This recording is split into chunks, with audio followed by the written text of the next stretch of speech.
Metalheads, I'm back. Et avec une légende de l'automobile, la Mitsubishi Lancer Evo.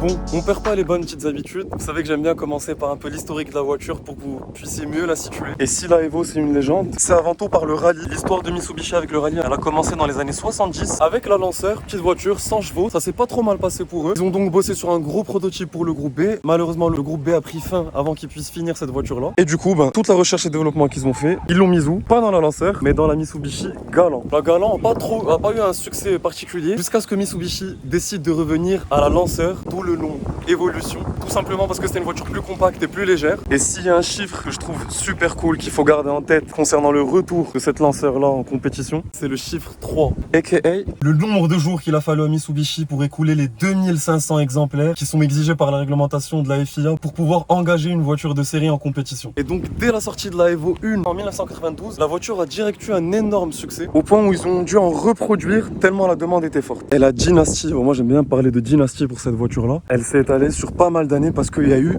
10 Evo différentes. Est-ce que vous vous êtes jamais demandé pourquoi il y en avait autant? Parce que moi c'est un truc qui m'a toujours troublé. 10 générations différentes en environ 25 ans, c'est plus que la 911 en environ 60 ans. Mais du coup la réponse à cette question, comme toujours chez les Japonais, elle n'est pas due au hasard. Mitsubishi a fait cette voiture là dans une philosophie japonaise bien typique qui est la philosophie Kaizen. Et qu'est-ce qu'elle nous dit cette philosophie là? C'est tout simplement améliorer la perfection petit à petit par des petits changements qui font toute la différence.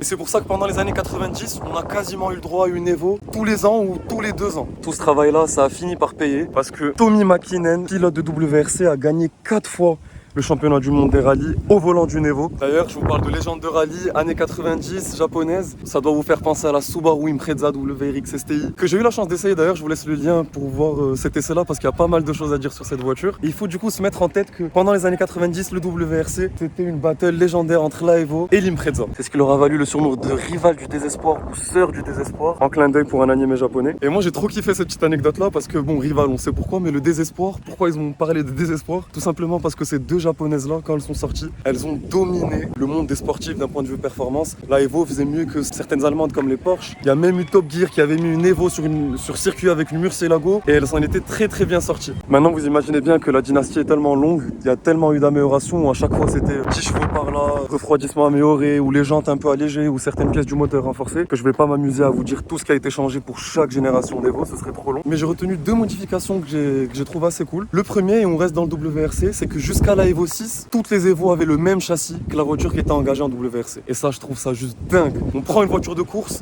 et on l'homologue pour la route et non le contraire comme ce qui se fait aujourd'hui en majorité. Le deuxième, c'est que à partir de la Evo 7, il y a eu un gros changement où la voiture est devenue un peu plus lourde, un peu modernisée. On a passé la barre des 1500 kg. Mais d'un point de vue performance, il y a eu un gros changement. L'arrivée du différentiel central actif qui, avec l'Active Yaw Control, lui a permis d'avoir une tenue de route et une motricité de folie. Mais ça, je vais vous expliquer comment ça marche derrière le volant. Pour chaque Evo, il y avait une version RS qui existait, qui était un peu plus radicale, que ce soit au niveau des pièces qui étaient renforcées ou même l'intérieur. On n'avait par exemple pas de vitre électrique. Et en parlant d'intérieur, regardez-moi ça.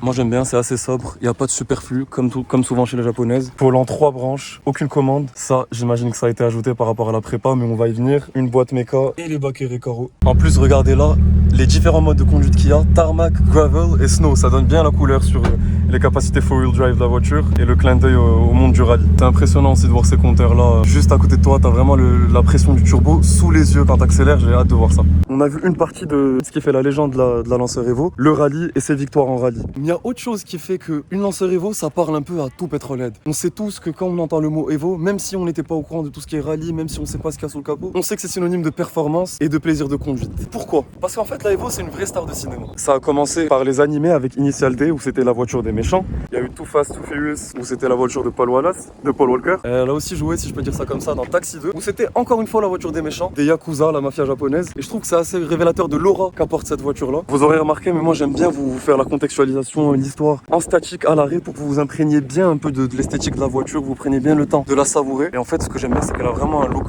ultra badass. Gros pare-choc avec de grosses prises d'air. Regardez, on voit une barre stabilisatrice d'ici. Les gros radiateurs, c'est un peu élargi à l'avant et à l'arrière. Freinage Brembo oblige, mais ça on va y revenir dans quelques instants derrière le volant. Encore des élargissements à l'arrière, mais je pense que vous l'avez remarqué. Une Evo pour moi esthétiquement, la chose à laquelle je pense en premier, c'est l'aileron. Comment ne pas parler de l'aileron d'une Evo sur lequel on pourrait prendre un pique-nique. Celui-là, il est en carbone. Pour le bonus, ça fait toujours plaisir. Bon, et c'est bien beau d'être une star de cinéma et de faire du bruit, mais qu'en est-il du fond de la voiture, son cœur, le moteur, le fameux 4G63T, qui lui aussi est un acteur majeur de la légende de cette voiture.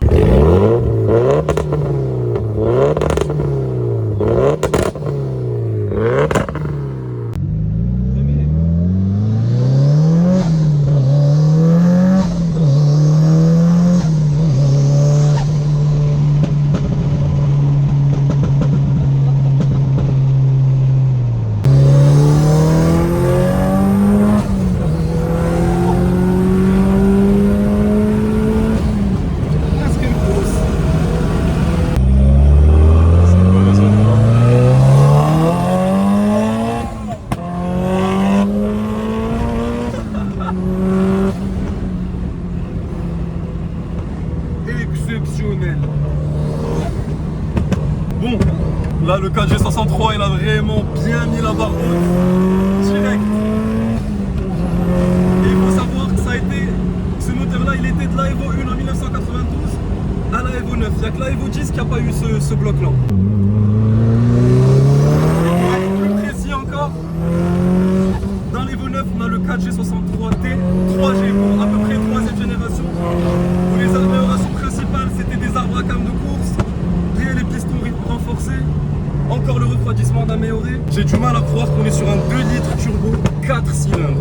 Et dites-vous qu'en 1992 avec la Evo 1, c'était 250 chevaux pour moins de 1300 kg. Tout ça transmis au 4 roues, c'était un truc de malade mental. C'était des performances qui venaient titiller les Porsche, voire même faire mieux. Là sur l'Evo 9 d'origine, on est sur 280 chevaux. C'est un peu dû au Gentleman's Agreement qu'il y avait au Japon à la fin des années 90. Mais du coup, il a un potentiel de malade mental ce moteur-là. Comme je vous ai dit, ça peut aller jusqu'à 1000 chevaux facile.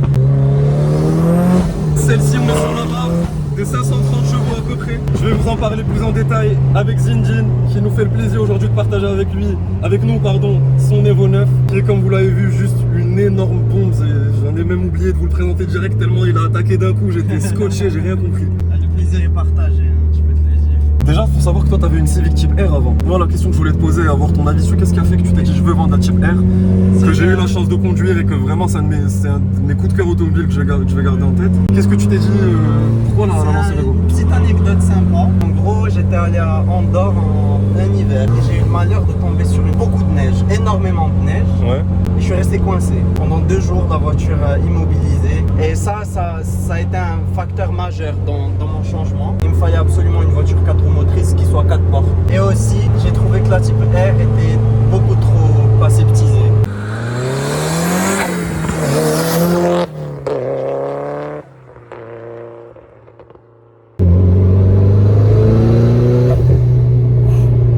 Me voilà au volant Petroheads pour continuer à vous parler de cette légende-là. Et on va aller voir.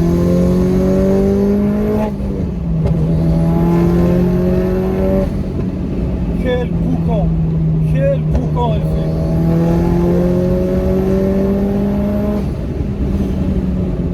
Non là c'est trop. Je sais même pas si vous allez m'entendre parce que ce qui est cool avec ces voitures là, comme disait Zinedine, c'est pas du tout aseptisé. Et avec l'énorme turbo qu'il a mis, dont tu vas nous parler juste après, t'as l'impression d'être aspiré par la turbine aussi, ça fait un son mais c'est de la folie furieuse.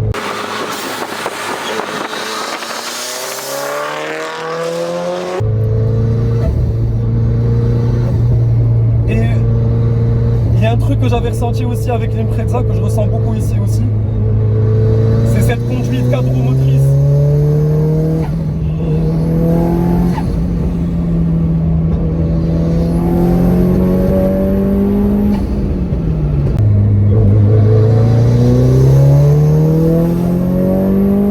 Quelle tenue de route! Wow.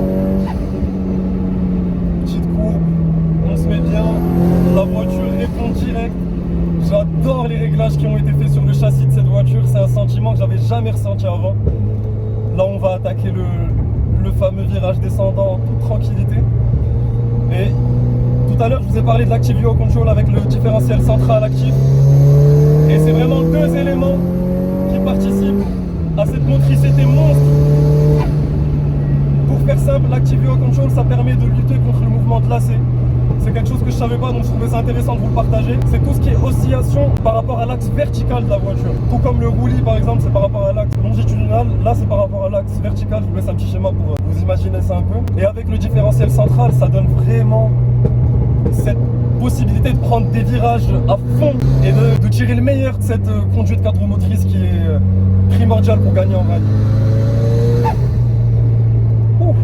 Et le ressenti là que je suis en train de garder en tête, que je kiffe, c'est la brutalité de la chose. Il n'y a aucune séparation, il n'y a pas de filtre. Rien qui te bride. Ouais, il n'y a rien qui te bride, il n'y a pas de filtre avec ce qu'a la voiture à t'offrir. Et ça, c'est vraiment cool.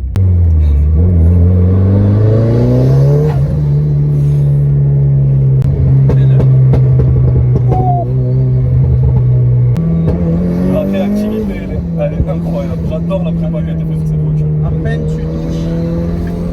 Et elle nous suit, mais j'adore comment ça glisse.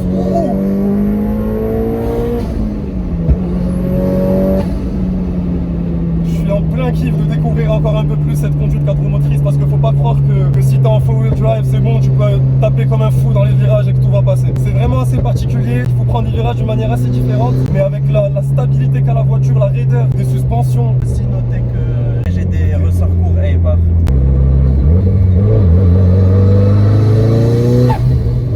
C'est turbo récent, oui, juste. Mais c'est un truc de fou parce qu'on dirait vraiment qu'elle veut partir un peu de travers la voiture. Ah, c'est surtout à cause des pneus. Ouais, c'est vrai que là on est sur les pneus neige, du coup on n'a pas le maximum de la performance. Malheureusement.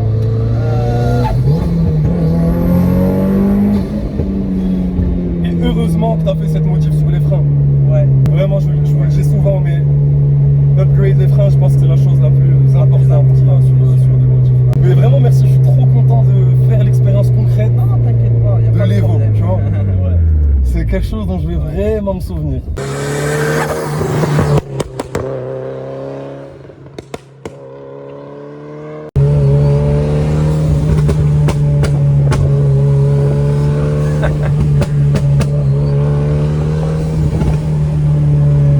Behind the scenes de tournage, on a les gars qui sont là pour nous prendre les rolling shots. J'ai tenu à me remettre en passager parce que c'était trop. C'est impossible de partager concrètement une bonne critique sur la voiture en étant au volant parce que c'est tellement brutal.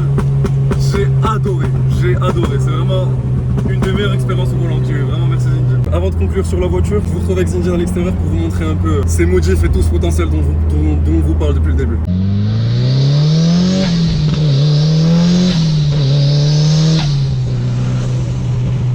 Bah maintenant qu'on a vu ce qu'il avait dans le ventre, ce 4G63, comme je vous ai dit, il est vraiment connu pour son potentiel de prépa. Il y a des gens qui le montent jusqu'à 1000 chevaux. Et celle-ci, elle fait en théorie un peu plus de 500 chevaux. Mais je voulais que Zinji nous en parle. Elle doit faire en principe à peu près 530 chevaux comme tu l'as expliqué. Il y a beaucoup de pièces dessus. En gros, il y a un turbo énorme, un Borg-Warner, des collecteurs, il y a des bougies échangées, énormément de pièces. Mais ce que je trouve principal et très intéressant, c'est que en gros, ça c'est une version GSR, ce qui est en théorie la version normale. Ce qu'on a fait, c'est qu'on a pris la boîte de vitesse de la version RS qui est plus track, tu vois. C'est une boîte 5, alors que les Evo 9 GSR, elles viennent en boîte 6. En boîte 6, ok. Mais elles sont plus fragiles. On a aussi renforcé dans le kit d'embrayage. Les différentiels aussi, c'est des différentiels de la RS. Pour toi, c'est les modifs les plus importantes qui ont été faits sur ta voiture. C'est surtout la boîte et les différentiels. Moi, il y a un truc qui m'a un peu... que j'avais jamais vu avant, c'était ça. Barre stabilisatrice, même au milieu de la voiture. Exactement. Même à l'arrière, ok. Ouais. Elle a une tenue de route, du coup, vraiment de malade mental. Il fallait absolument changer le freinage. Du coup, on est passé sur des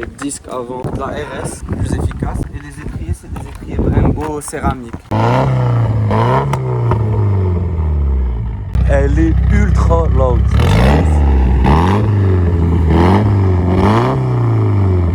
On arrive à la fin de cet essai Petrolhead. Franchement déjà, regardez, c'est la première fois je pense que je fais un essai avec autant de personnes. Énorme merci à MH Spot, énorme merci à OG Media, énorme merci à Ayman, AG Life, énorme merci. Et surtout, merci à Zinjin. Pas de problème. T'as vraiment eu beaucoup de patience, chacun a pu filmer tout ce qu'il voulait. C'était trop cool de déjà faire l'expérience de la voiture et aussi de la partager entre passionnés comme ça. J'espère que ça vous aura plu. J'en retiendrai vraiment une expérience de conduite hors du commun. La voiture est hyper vivante, on ressent tout. Et je leur disais, juste après avoir fini, tout ce que j'avais envie de faire, c'est reprendre le volant et aller m'entraîner sur un chemin boueux ou neigeux parce que tu sens vraiment qu'elle veut jouer. Et putain, quel moteur, mais quel moteur! J'arrive pas à croire que c'est un 4 cylindres qui sort toute cette puissance et toute cette aisance, quoi. J'ai vraiment adoré. C'était trop cool aussi de voir cette prépa aussi poussée d'un point de vue châssis, d'un point de vue suspension. Le freinage a été amélioré, mais franchement, je serais pas contre encore un meilleur freinage pour être encore plus sûr parce qu'elle monte à des vitesses vraiment très élevées, très vite.